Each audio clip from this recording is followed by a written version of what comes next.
si Speaker Martin Romualdez, kailangan na daw sibakin dahil siya lang naman ang mastermind na pinakakurap na budget sa Pilipinas. At hindi lang yan, siya daw ang boss ni Saldico. Ayon yan kay Attorney Rowena Guanzon. Ito, panoorin natin ang video.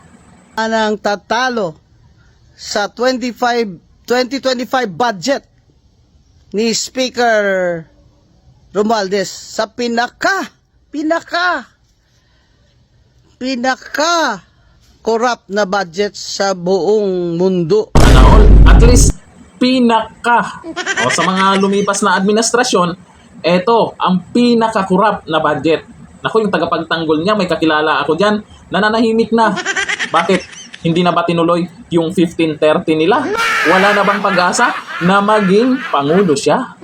Sa 2028 pa naman yun. Kaya pa yan, di ba? Sa buong mundo at history ng Pilipinas. At sino ang chairman ng appropriations ni Speaker Romualdez? Si Saldico. Si Saldico na siyang number 1 representative at founder ng Ako Bicol Party List diyan sa Naga.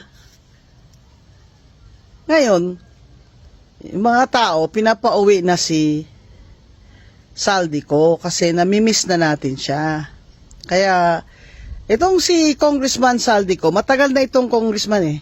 Siya pa nga presidente ng party list, ano yun, foundation.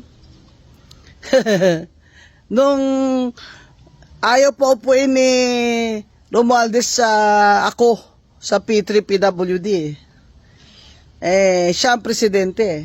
Hindi man lang siya nakiramay sa amin. Hindi ba dapat ang interest ng Party List Association at Foundation ay para sa kanilang mga miyembro? Pero itong si Saldico, siyempre unahin niya bulsa niya. Oo naman. Talaga naman. At mukhang halata naman.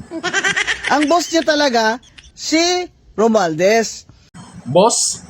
Boss? Kaya nagtatanong lang ha. Yan ang wag na wag niyong kalimutan na pag nakikita niyo yung mukha o pangalan ni Saldico, isalpak nyo na yung mukha dyan ni Romualdez, isa lang sila. Hindi nagawa nila yun kung hindi yun utos ni Romualdez. Na sige, mag-insert kayo dyan, magdagdag kayo dyan ng mga flood control nyo, yung mga AKAP nyo, yung mga AX nyo, lalo na yung AKAP dahil wala naman talaga yun eh. Ginawa-gawa lang nila yun ng 2025. At ito namang si President BBM. Sir, appreciate ko talaga yung iyak-iyak ka ngayon, tumutulo na luha mo sa awa mo sa mga tao. Yung awa mo, ilagay mo sa galit mo. Oo, iyak-iyak eh. Huling interview kasi ni Pangulong Bongbong Marcos ay naiiyak siya dahil sa ginawa daw sa taong bayan para lang daw magpayaman. Ay alam natin kung sino yan. Ganun lang, walang gagawin. Hindi ba niya kayang palitan ang kanyang pinsan? Baka naman may kinakatakutan. Halata naman kung gustong mabago ang ikot ng kamara, lalo na ngayon, nagkabukingan na. Dapat tanggalin kung kailangang tanggalin. Tinanggal nyo nga si Tory, di ba? Bakit yung pinsan nyo hindi kaya? Anong meron kaya, di ba? Ipahuli mo na yan si Saldico pag uwi dito. Papailan mo na ngayon ng plunder yan. Total, Sunwest naman talaga yan at Triton eh. May ebidensya ka naman, ikaw presidente eh. Sa utos mo lang yan, sa DPWs, tsaka DBM, tsaka COA eh. Tapos na yung si Saldico na yan, pag-uwi dito, may plunder na. Walang piyansa, kakanta yan, Mr. President. Yun nga, yun hinahanap natin, nakakanta. Yun ba ang gusto ni Junior na kumanta si Saldico?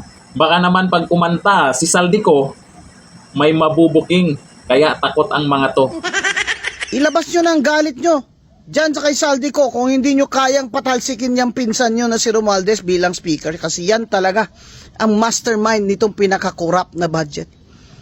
Abay, hindi na po ito, ordinaryong SOP lang. Ha? Mga hinihingi daw ng mga congressman na ito ay abot hanggang 30 to 40%. Ano matitira po sa mga tulay ninyo? Di bagsak after 5 years.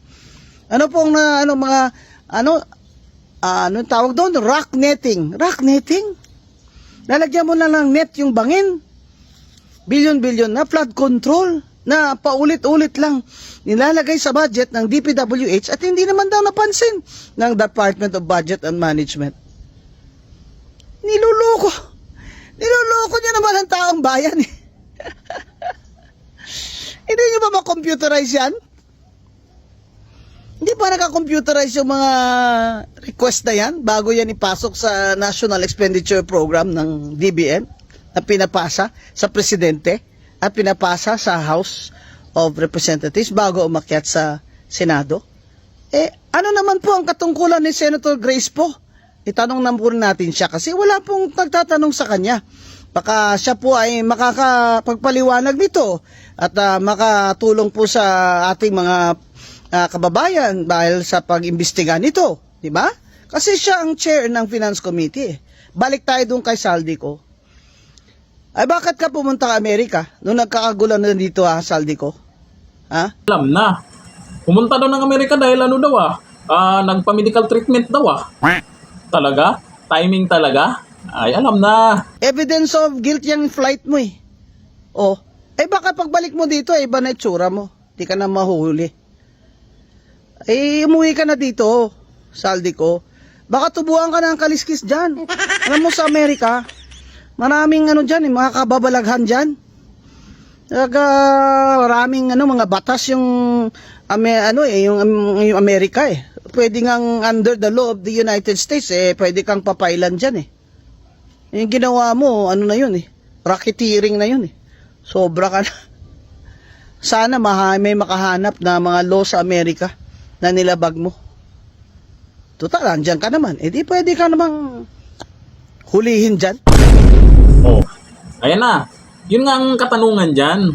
Kung talagang seryoso itong si Dunyor para tapusin yung korupsyon ngayon, may gagawin na dapat siya. Hindi yung puro salita lang, nakaraan galit-galitan doon sa flood control project. Ngayon naman, itong huli sa interview, iyak-iyakan. Kung tinanggal mo yan si speaker, kasi siya naman yung namumuno dyan. At itong si Saldico, wala ka man lang utos na kailangan pa uwiin yan. Kasi ang problema ngayon, lalo sa budget, ay nabanggit po yan ni Vice President Sara Duterte noon pa.